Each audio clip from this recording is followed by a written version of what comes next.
বিরোধী মঞ্চ তারা এখানে সভা করছেন, পথসভা করছেন তীব্র দাবদাহ রৌদ্র উপেক্ষা করেও।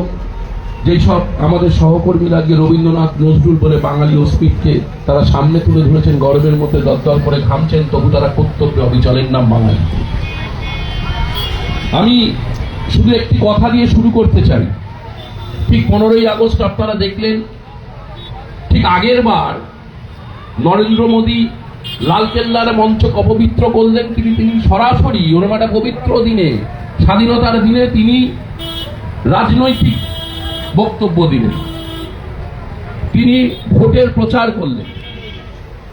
আপনারা জানেন সামনের বিহার নির্বাচন, আপনারা শুনেছেন যে বিহার নির্বাচনের প্রাক্কালে এসআইআর করে, অর্থাৎ স্পেশাল ইন্টেনসিভ রিভিশন, এটা চালু করে বিহারের 65 লক্ষ ভোটারের নামকে বাদ দেওয়া হয়েছে।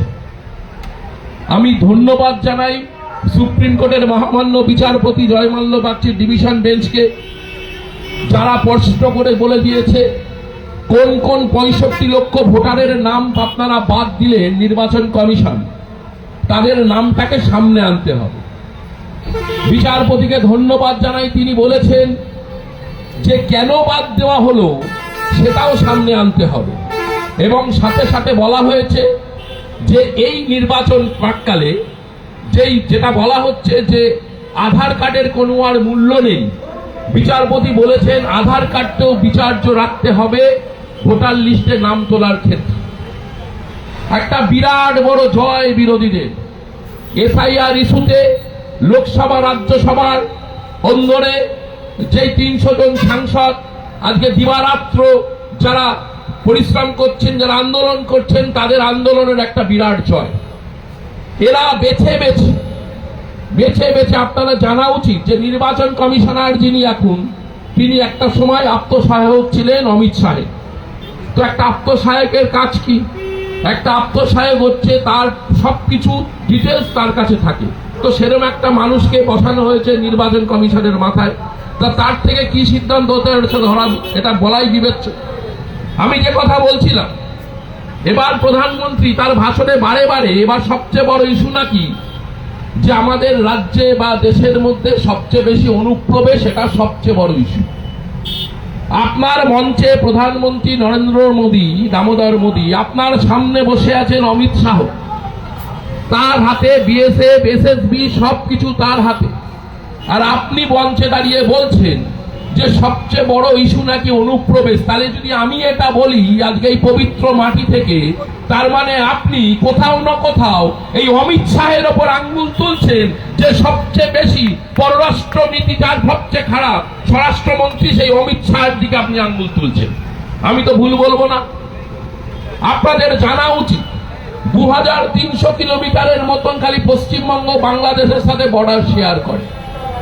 এখানে বিস্তীর্ণ জায়গায় ফেন্সি দেওয়া নেই, অর্থাৎ কাঁটাতার দেওয়া নেই। আমাদের সরকার, আপনারা বলুন কত বড় মিথ্যেবাদী। যদি কেন্দ্রীয় সরকার বলে যে কাঁটাতার দেওয়ার জন্য রাজ্যকে জমি অ্যালটমেন্ট করতে হবে, রাজ্যের বাবার ক্ষমতাতে জমি দেবে না। মমতা বন্দ্যোপাধ্যায় বারে বারে বলছে আমরা জমি দেব, আপনারা কাঁটাতার লাগান। আচ্ছা, বাংলায় নয় কাঁটাতার লাগালেন, আসামের ঘোষাডাঙ্গায় বিস্তীর্ণ অঞ্চল, সেখানে কিন্তু কাঁটাতার নেই। ত্রিপুরা, মেঘালয় বিস্তীর্ণ অঞ্চল, সেখানে কাঁটাতার নেই। তাহলে সেখান থেকে দলে দলে অনুপ্রবেশকারীরা বাংলাদেশ, অশান্ত বাংলাদেশ থেকে হিন্দু মুসলমান নির্বিচারে তারা যখন ফিরছে, তার মানে আমি বলতেই পারি যে ত্রিপুরার বিজেপি শাসিত রাজ্য, আসাম বিজেপি শাসিত রাজ্য, সেইখান থেকে বাংলায় পাঠানো হচ্ছে অনুপ্রবেশকারীদের যেন বাংলার পরিস্থিতিকে বিগড়ে দেওয়া যায়। এর দায়িত্ব অমিত শাহ নেবেন না, এর দায় নরেন্দ্র মোদী নেবেন না। কথায় কথায় রোহিঙ্গা, বাংলায় কথা বললে বাঙালিরা রোহিঙ্গা, পাঞ্জাবিতে কথা বললে পাঞ্জাবিরা খালিস্তানি। আজকে বিজেপির ভাষায় কথা বলতে হবে, তাহলেই আপনি দেশপ্রেমী। আপনাকে বিজেপির ভাষায় বলতে হবে, না না নেতাজি সুভাষ বোস ক্ষুদিরাম নয়, সবচেয়ে বড় বীর নাম বীর সাভারকার, যে 5 বার ব্রিটিশদের কাছে মুচলেকা দিয়েছিল। সেই বীর সাভারকারকে ভগবান বলতে হবে। আমার ভগবান শ্রী রামকে ভগবান বলতে কোনো সমস্যা নেই, কিন্তু আপনাকে দিলীপ ঘোষের মতন বলতে হবে দেবী দুর্গার পরিচয় কি, তাহলে আপনি বিজেপি করবেন, তাহলে আপনি দেশদ্রোহী, তো আপনি দেশপ্রেমী। আপনারা জানেন 28 একর জমির ওপর দীঘার জগন্নাথ দেবের মন্দির হলো। কোন আপনারা বলতে পারবেন একটা হিন্দু মন্দির বা একটা মুসলমান উপাসনালয় আপনারা ভাঙা পড়েছে? একটাও আপনি দৃষ্টান্ত দেখাতে পারবেন না। কিন্তু আপনারা দেখেছেন রাম মন্দিরের নামে শয়ে শয়ে পুরনো হিন্দু মন্দির ভেঙে গুড়িয়ে দেওয়া হয়েছে। আমার বলতে দুঃখ, আমার কণ্ঠ রুদ্ধ হচ্ছে যে রাম মন্দিরে যিনি সেবায়িত তার হাতে ধর্ষিতা হলো, রাম মন্দিরের সেবায়িতের হাতে ধর্ষিতা হলো সেখানকার একজন পরিচারিকা। এইটা হিন্দু ধর্ম। আমাদের ভগবান শ্রী রামকৃষ্ণদেব, যার নাম গদাধর চাটুর্যে, যেই ধর্মে আমরা দীক্ষিত হয়েছি, বামদেব চট্টোপাধ্যায়ের ধর্মে দীক্ষিত হয়েছি, আমরা এই ধর্ম আমরা শিখি। আজকে সারা রাজ্য জুড়ে আমার আগে মৃত্যুন বলছিল অত্যন্ত ডিটেলসে এবং অত্যন্ত তাৎপর্যপূর্ণ ভাবে বলছিল, আজকে বাঙালিদের ওপর সারা দেশ জুড়ে অত্যাচারিত হচ্ছে। আর এখানকার একটা অপদার্থ বিরোধী দলনেতা, আমরা আগে বিরোধী দলনেতা জ্যোতি বসুকে দেখেছি, আমরা বিরোধী দলনেতা পঙ্কজ বন্দ্যোপাধ্যায়কে দেখেছি, আমরা এর আগে প্রচুর বিরোধী দলনেতা দেখেছি, আমরা এই একটা অপদার্থ বিরোধী দলনেতাও দেখছি। ভাবতে পারেন কুৎসিত ভাষায়, সেই কদিন আগে আমার পার্শ্ববর্তী বিধানসভায় বীজপুর, সেখানকার সাম্প্রতিক ব্যারাকপুর দমদম সাংগঠনিক জেলার যিনি দায়িত্ব পেয়েছেন, তিনি বিজেপির একজন পুরনো আরএসএস এর কর্মী, তার মুখের ভাষা শুনেছেন? বাংলায় যে ভাষা সন্ত্রাস বিজেপি বা সিপিএম শুরু করেছে আপনারা সেটা শুনেছেন। আমাদের কোনো নেতা বা কোনো কর্মী বা কোনো নেতৃত্ব বা কোনো স্পোক্স পার্সন যদি ভাষা খারাপ করে তাহলে আমাদের দল তার বিরুদ্ধে ব্যবস্থা নয়। আপনি দেখেছেন ভারতীয় জনতা পার্টির কোন নেতার বিরুদ্ধে ভাষা সন্ত্রাসের নামে ব্যবস্থা নিতে?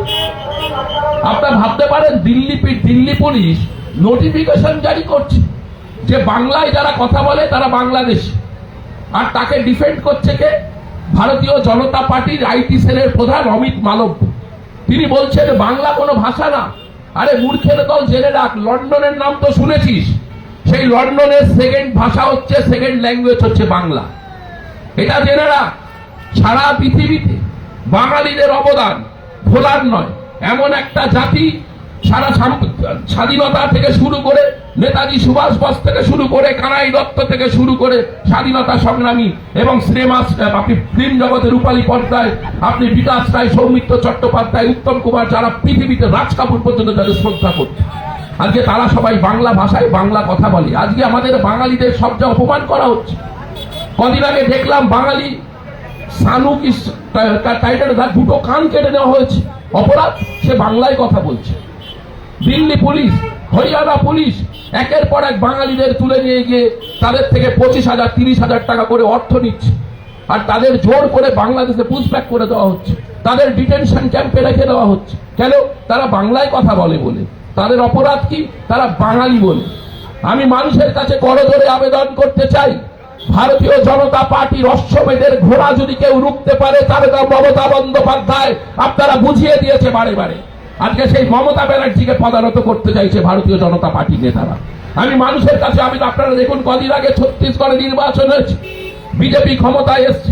ছত্তিশগড়ে হাজার হাজার একর বনাঞ্চল যেখানে আদানিকে দিয়ে দেওয়া হয়েছে, তো এখানে নাকি তেলের খনি আছে।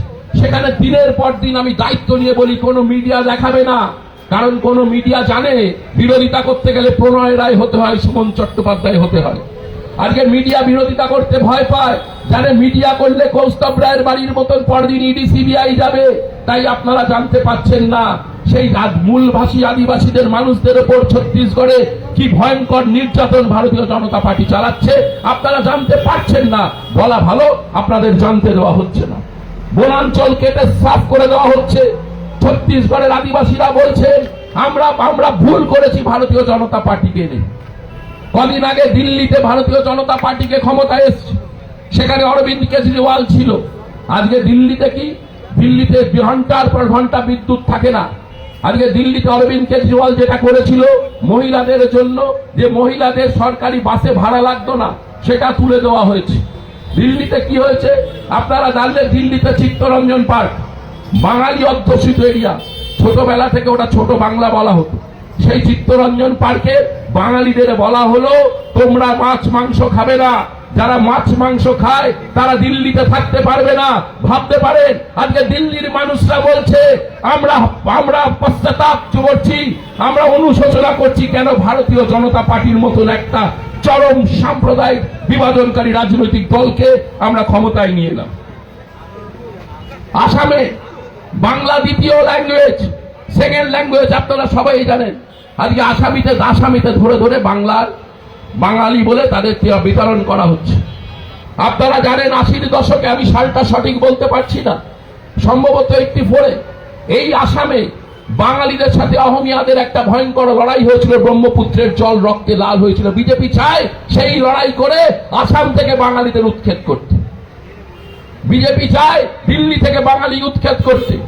আমার আগের বক্তা বলছিলেন বাংলার যে পরিযায়ী শ্রমিক 21 না 22 লক্ষ পরিযায়ী শ্রমিক সারা ভারতবর্ষে আছেন, কিন্তু মনে রাখবেন সারা ভারতবর্ষের 1.5 লক্ষ পরিযায়ী শ্রমিক যারা বাংলায় আছে, আমরা তাদের সম্বর্ধনা দিই, অভ্যর্থনা জানাই, ভালোবাসা দিয়ে বুকে আগলে রাখি। আমরা বিভাজনের রাজনীতি করি না। আজকে বিবেকের হাতে প্রশ্ন করুন তো, আপনারা সবাই প্রায় যতদূর মাইকের শব্দ সীমার মধ্যে আছেন, কেউ হয়তো শুনতে চাইছেন, কেউ শুনতে চাইছেন না, আমরা বাধ্য করাচ্ছি আমাদের মাইক্রোফোনের মাধ্যমে শোনাতে। আপনারা বলুন তো, আধার কার্ড, প্যান কার্ড এই লিঙ্ক করতে প্রতিটা গরিব প্রান্তিক মানুষকে 1100 টাকা করে দিতে হয়েছে। আপনারা জানেন তো, আমাকেও দিতে হয়েছে। প্লাস আধার কার্ডের সাথে প্যান কার্ডের যদি নামের মিসম্যাচ করে আলাদা 300 টাকা করে। এই 1100 টাকা করে যদি 140 কোটি মানুষের থেকে মোদী অমিত শাহ নিয়ে থাকে, তাহলে সংখ্যাটা কত বলুন তো? শুনেছেন কোনোদিনও? প্রতিটা লোকের ব্যাংকের পাসবই আছে। দাদা ভাই আমি বলছি না, আমি একটু পরে এখান থেকে চলে যাব, একটু ব্যাংকে যে সামর্থ্যের মধ্যে এই অটোওয়ালা, টোটোওয়ালা, রিক্সাওয়ালা, প্রান্তিক গরিব খেটে খাওয়া মানুষদের আপনি ব্যাংকের পাসবইটা উল্টাবেন তো দাদা ভাই, দেখবেন 20 টাকা, 25 টাকা, 50 টাকা, 100 টাকা করে আপনার অ্যাকাউন্ট থেকে ডেবিট করে দেওয়া হয়েছে। আপনি ব্যাংকের ম্যানেজারকে জিজ্ঞেস করবেন কেন ডেবিট করা হয়েছে, কোনো ক্ল্যারিফিকেশন দিতে পারবে না। নেই তো, ব্যাংকের ক্ল্যারিফিকেশন দিতে পারবে না। কোটি কোটি টাকা চুরি করে মোদী অমিত শাহের বন্ধুরা দেশ ছেড়ে চলে গেছে, তো তাদের খেসারত কে দেবে? নন পারফর্মিং অ্যাসেট অর্থাৎ অনাদায়ী ঋণ আজকে জানেন কত বেড়েছে? একটু প্রশ্ন করবেন তো, যাদের লোন চলছে, ব্যাংকের লোন চলছে, যারা বিভিন্ন লোন, সেটা হাউস বিল্ডিং হতে পারে, গাড়ির জন্য লোন হতে পারে, সেটা যে কোনো লোন হতে পারে, পার্সোনাল লোন হতে পারে। আচ্ছা দাদা ভাই, দিদি ভাইয়ের একটু প্রশ্ন করুন তো নিজেদের কাছে, যে আপনারা 2014 সালের আগে অবধি কত টাকার ইন্টারেস্ট দিতেন? ইএমআই ইকুয়ালি মান্থলি ইনস্টলমেন্ট আপনাকে দিতে হতো, আর বর্তমানে কত দিতে হয়? একটু জেনে নিন না, আমি চলে যাব। আমার প্রশ্নগুলো মাথার মধ্যে একটু জাগ্রত করুন, জেনে নিন কত টাকা আপনাদের দিতে হয় ব্যাংকের জন্য। এই বিজেপি ক্ষুদিরাম বসুকে, বিজেপির নেতা সে ক্ষুদিরাম বসুকে বলে সন্ত্রাসবাদী। সারা ভারতবর্ষের মধ্যে সবচেয়ে কনিষ্ঠতম শহীদ ক্ষুদিরাম বসু হচ্ছে সন্ত্রাসবাদী ভারতীয় জনতা পার্টির কাছে। বিজেপি দেখবেন আজকে নারী সুরক্ষা যাত্রা করছে। আপনারা ভাবতে পারেন বিজেপি নারী সুরক্ষা যাত্রা করছে, যেন মনে হচ্ছে সেই হিজড়ের বিয়ে হচ্ছে। সেই নারী সুরক্ষা যাত্রা কি? এই নারী সুরক্ষা যাত্রা এমন একটা দল করে, যার দলের হরিদ্বারের নেত্রী, যিনি হরিদ্বারে থাকেন, ভারতীয় জনতা পার্টির প্রবল প্রতাপপ্রবী সেই নেত্রী, 37 বছর বয়সী নেত্রী, সে তার 13 বছরের নাবালিকা মেয়েকে তার চোখের সামনে সেই নেত্রীর বয়ফ্রেন্ড একের পর এক 18 বার ধর্ষণ করে। ভাবতে পারেন বিজেপি নেত্রী মা তার মেয়েকে ধর্ষণ করাচ্ছে, 13 বছরের মেয়েকে, তার প্রেমিককে দিয়ে মায়ের। এরা নাকি নারী সুরক্ষা যাত্রা করছে। বিজেপি নেতা কুলভূষণ ধর্ষণ করত অ্যাথলেটিক্সে, তাকে বিজেপি সরালো না, তাকে গ্রেপ্তার করা হলো না। এরা নারী সুরক্ষা যাত্রা করছে। বিজেপি ক্ষমতায় এসছে উড়িষ্যায়, শান্ত উড়িষ্যার মানুষ নবীন পাটনায়ককে সরিয়ে দিয়েছে। সেই উড়িষ্যায় বিজেপি ক্ষমতায় এসে কি করছে জানেন? উড়িষ্যার বালেশ্বরে, এই কদিন আগের ঘটনা, মাসখানিক আগের ঘটনা, ফকিরচাঁদ কলেজ, সেই উড়িষ্যার বালেশ্বরের ফকিরচাঁদ কলেজের 19 বছরের একটি মেয়েকে তাদের ডিপার্টমেন্টাল হেড টিম সে একের পর এক কুপ্রস্তাব দিত। বাচ্চা মেয়েটি রাজি হয়নি, সে বিভিন্ন জায়গায় দৌড়েছে, থানা, পুলিশ, তাদের পরিচালন কমিটি সেখানে যায়নি। লাস্টে না পেরে সেই ছোট্ট 19 বছরের মেয়েটি গায়ে পেট্রোল দিয়ে নিজের গায়ে আগুন জ্বালিয়ে মারা গেল। 3 দিন পর এনসে তার মৃত্যু হলো। এখানেই শেষ হলো না, জগন্নাথ দেব ধাম পুরী, সেখানে পুরীতে একটি আদিবাসী মেয়েকে গায়ে পেট্রোল দিয়ে পুড়িয়ে মেরে ফেলা হলো। শুধু একটা রাজ্য উড়িষ্যা। উড়িষ্যায় কোনোদিন নবীন পটনায়কের সময় দেখিনি। উড়িষ্যার মানুষ বিজেপিকে এনে বুঝতে পেরেছে। আমরা তো বলছি না, আজকে নারী সুরক্ষা নিয়ে বড় বড় কথা বলছেন, আর নারী সুরক্ষায় সারা ভারতবর্ষের মধ্যে পশ্চিমবঙ্গ 1 নম্বরে আছে। আপনি নারী সুরক্ষা নিয়ে বিভ্রান্ত হবেন না বিজেপির প্রচারে। আমি মানুষের কাছে যতদূর মাইকের শব্দ সীমার মধ্যে আপনারা আছেন, আপনাদের মেয়েরা, আমাদের ছোট ছোট বোনেরা, মারা এখানে রাস্তাঘাটে হাজার হাজার মানুষ যাতায়াত করে। আপনাদের কোনো এক সময়ও মনে হয়েছে যে আমরা অসুরক্ষিত, আমরা নিরাপদ নেই মমতা ব্যানার্জির বাংলায়? আপনারা বিভ্রান্ত হবেন না, নিজের বিবেকের কাছে প্রশ্ন করুন। মনে হয়েছে? আমি যেই শহরে থাকি, ছোট্ট মফস্বল শহর নৈহাটি, আমার দলীয় কার্যালয় রাত্রি 11:30 পৌনে 12টা অব্দি খোলা থাকে। আমার দলীয় কার্যালয়ের সামনে দিয়ে বিভিন্ন সেক্টরের মেয়েরা চাকরি করে, কেউ হয়তো মলের চাকরি করে, কেউ আইটি সেক্টরে চাকরি করে। তারা রাত্রিবেলা 11:30 12টার সময় অটো ধরে। বিভিন্ন সময় এরকম হয়, অনেক সময় এটা বিভিন্ন পার্টি ফাটি করে মেয়েরা হয়তো ফেরে, তারা ফেরে, কিন্তু তারা কোনোদিনও মনে হয়নি তারা নিরাপদ নয় মমতা ব্যানার্জির বাংলায়। মমতা ব্যানার্জির বাংলায় নিরাপত্তা আজকে সারা ভারতবর্ষের মধ্যে 1 নম্বরে। সিপিএম বড় বড় কথা বলে, এই আপনাদের থেকে কয়েক হাত দূরে ধানতলা সিপিএম ভুলে গেছে বরযাত্রীর বাস আটকে, পরপর 2টো বাস আটকে একের পর এক মেয়েদের নামিয়ে সারা রাত ধরে ধর্ষণ করেছে। ধানতলা থানা মাত্র 2 কিলোমিটারের মধ্যে, পুলিশ আসেনি। ভুলে গেছে সিপিএম ভুলে গেছে অনিতা দেওয়ানের ধর্ষণের কথা। অনিতা দেওয়ানের গোপন অঙ্গে 5 ব্যাটারি টর্চ ঢুকিয়ে দেওয়া হয়েছিল। যে অপারেট করছিল, যেই মহিলা পোস্টমর্টম করছিল, সে দেখে অজ্ঞান হয়ে গেছে। আর সিপিএম বড় বড় কথা বলছে। আমি মানুষের কাছে করজোড়ে আবেদন করতে চাই, আমি জানি মানুষ এখানে শুনছেন, প্রচুর পথ চলতি মানুষ, বিভ্রান্ত হবেন না। কোন সিদ্ধান্ত নেওয়ার আগে নিজের বিবেকের কাছে প্রশ্ন করুন। নিজের যত শিক্ষাগত যোগ্যতা আছে, যত বিচার বুদ্ধি আছে, তার পথে প্রশ্ন করুন যে আপনারা কত ভালো আছেন, কত নিরাপদ আছেন। আর যারা ভারতীয় জনতা পার্টিকে বরণ করে উড়িষ্যা, ছত্তিশগড়, দিল্লিতে এনেছিল, তাদের অবস্থা চিন্তা করুন। এই বলে আমি আমার বক্তব্য শেষ করলাম। জয় হিন্দ। তৃণমূল কংগ্রেস জিন্দাবাদ, মমতা ব্যানার্জি জিন্দাবাদ, অভিষেক ব্যানার্জি জিন্দাবাদ, পার্থ ভৌমিক জিন্দাবাদ, এবং হারমাদ বিরোধী মঞ্চ জিন্দাবাদ। আমি হারমাদ বিরোধী মঞ্চের ভাইদের বলি, ভাই অ্যাপ্রিসিয়েট করার ভাষা নেই। আমার এত ভালো লাগে, কারণ তোরা 20 তারিখে একটা খুশি ঝুলি বলে একটা কর্মসূচি নিস, গরিব মানুষদের কিছু দিস, আসা যায় না। তার কারণ তার পরদিনই 21শে জুলাই থাকে, আমার একটা মোটামুটি মিছিল নিয়ে যেতে হয় কলকাতার পথে। কিন্তু হারমাদ বিরোধী মঞ্চই এমন একটা মঞ্চ যারা সবার প্রথম আরজিকর ইস্যুতে সিবিআই অফিস ঘেরাও করেছিল নিজাম প্যালেস। এটাই হারমাদ বিরোধী সফলতা। ভাই সবাই আসবে একদিন, সবাই আসবে, সময় লাগবে। একদিন হারমাদ বিরোধী মঞ্চের নাম স্বর্ণাক্ষরে লেখা থাকবে। ধন্যবাদ, সবাই ভালো থাকবে।